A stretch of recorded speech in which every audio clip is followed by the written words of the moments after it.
Alright, we're back on location at the koi pond, and wanted to cover a couple more details on the design of everything.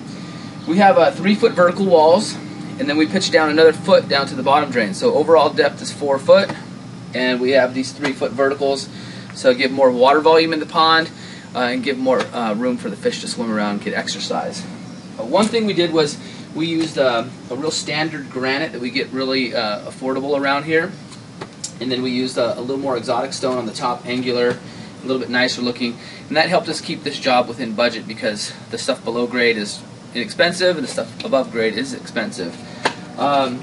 We mortared all the stuff into place. We wanted to keep these walls nice and sturdy because of the odd design and what have you, the shape of the pond. We wanted to do these nice vertical walls so that way we wouldn't have any cave-ins or anything like that. So this gives us a lot of support. When we do ponds about 2-foot depth, a lot of times you can do dry stacking in there, and then not mortar the stones into place. But when you get into that 3 to 4 foot depth, that's when you need to start considering using mortar in on these stones. And that kind of brings me back to one of the other points. I would say a minimum koi pond depth, if you're going to build a koi pond, I would try and reach for a minimum of 3-foot depth. The koi can get about 3 foot, so you at least want them to be able to come up and down. Now that's when you're getting exotic stuff from Japan. A lot of the domestic stuff, or the koi I'm talking about, they don't quite get that big. They don't have the genes like they do from getting them from Japan. So if you're getting some exotic stuff from Japan, you might get a fish that gets 30, 32 inches long. So I would say try and get a minimum depth of 36. If you can pitch it down to 4 in the depth at the bottom, then you're doing a lot better. So another thing I wanted to point out is we have our underwater lights integrated into all this rock work. Now, this light I could break free and pop loose. We just touched it with a little bit of foam in here. So we have an expanding foam that locks it into place so the fish don't knock it loose and it goes floating all over the pond. But behind all this mortar, we've sleeved it in some conduit. So that way, in 2 or 3 years, if the light fixture should fail, we can pop the whole thing out and fish tape a new one right back into it. So that's a neat little trick to do when you're doing the mortar in the pond. One thing else I wanted to show you was we've stained the mortar above grade. Below grade we're not so concerned about the look of the mortar because it's going to have a fine biofilm on there and a little green algae growing on here. But above grade, the mortar's gray and it just doesn't look as nice. So what we've done is we've come through here and we've dyed this with a stain, with an acid stain, and it gives it a more earthy tone and a nice new look like that. Let me talk about current jets for a minute. If you're doing any reading or studying on koi pond design, you'll hear about TPRs and GPRs and these current jets is basically what they are. This is called a tangential pond return. That's TPR. What happens is the water comes in at an angle and it helps to swirl the pond and it helps to drive debris to the bottom drain and it helps to drive surface debris to the surface skimming. So we have TPRs in the pond. We have 4 of them. We have 2 in this pond to get everything kind of swirling. Once again, helps facilitate the bottom drain and it helps to drive stuff. So for example, this pond has an odd shape and we have that bridge right there. So when we get the surface debris, we have these returns pushing water like this, and it's gentle. It's not like you see this big whirlpool, but if you saw leaf debris land on the surface, you would slowly see it start to boogie its way over to the skimmer or down the other side of the pond.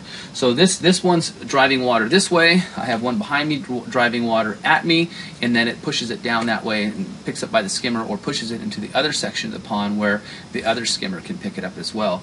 So current jets are pretty important when you get into the deeper ponds and different shapes of ponds as well, because we want to make sure the water flow is right.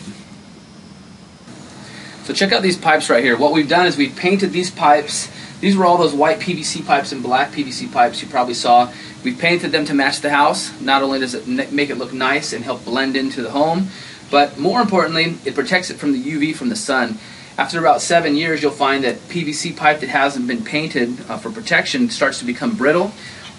Slight pressure could make it crack, or if you had to make a repair on a valve, let's say, when you went to cut it, you might fracture up into this T, and then you might have to replace a larger section of the pipe. So a little attention to detail in the beginning takes you a long way. I want you to pay close attention to this section right here. This looks like just a design element outside the pond, but actually we have some rubber liner underneath this cobble. We can take this cobble out, and there's about 2 inches of water below the cobble, inside the rubber liner, and so we can put a couple of show specimen pieces of aquatic plants back here. The homeowner was real adamant about having a couple of really nice aquatic plants in the pond as well. So we've facilitated that but it's outside the pond so the koi can't get to him.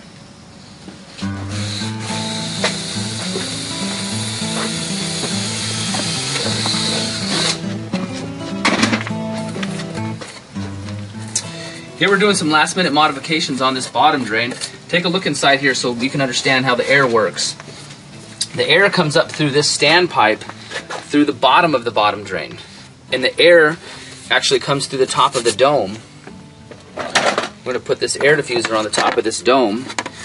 And so then the air comes up through the top of the dome, and then the debris is swept up below this anti-vortex cover. Okay?